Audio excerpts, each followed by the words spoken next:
السلام علیکم۔ آج کی اس ویڈیو کے اندر آپ کچھ ایسے اسپینش فقرے سیکھنے والے ہیں جن سے تعزیت کا اظہار کیا جاتا ہے۔ تو ہمارے پاس پہلا فقرہ ہے کہ descanse en pasa، کہ descanse en pasa۔ آپ اس کا مطلب یوں سمجھ سکتے ہیں کہ اللہ ان کی روح کو سکون دے یا اللہ انہیں غریق رحمت کرے۔ تو اگر اس کا لفظی مطلب دیکھیں تو اس کا مطلب ہے کہ اللہ انہیں سکون دے۔ تو جو فوت ہو گیا ہے تو ہم اس کو اسی طرح یعنی کہ ایک اس کے ولی وارث کو اسی طرح کے فقرے بولتے ہیں۔ تو اسی طرح آگے دوسرا فقرہ ہے لامینٹو تو پردیدا۔ لامینٹو تو پردیدا مطلب مجھے آپ کے نقصان کا دکھ ہوا۔ اسی طرح اگلا فقرہ ہے ریساڑے پورتی ای تو فامیلیا۔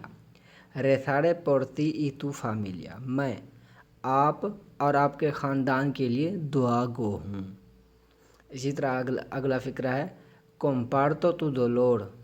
کمپارتو تو دولور، میں آپ کے غم میں شریک ہوں۔ اسی طرح آگے ہے لو سینتو موچو۔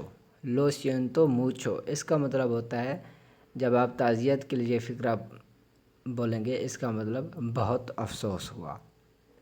تو اسی طرح اگلا فقرہ ہے میس کونڈولینسیاس۔ میس کونڈولینسیاس، اس کا مطلب ہوتا ہے مائی کنڈولینسز۔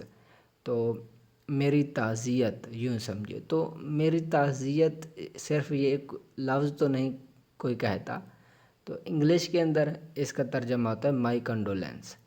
تو انگلش کے اندر یا پھر اسپینش کے اندر آپ یہ فقرہ بول سکتے ہیں، لیکن اردو کا اس کا ترجمہ کوئی اتنا ویلڈ نہیں بن رہا ہے۔ اسی طرح آگے ہے می ماس سینتیدو پیسامے۔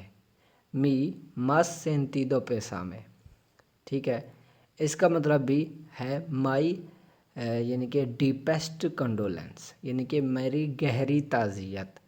تو یہ آخری والے دو فقرے آپ بولیں نہ بولیں تو اتنا یعنی کہ آپ کے لیے آپشنل ہیں، لیکن جو پہلے ہمارے پاس فقرے تھے 1 2 3 4 5 فقرے وہ یعنی کہ بولے جاتے ہیں، ان کا آپ کے سامنے معنی بھی واضح ہے۔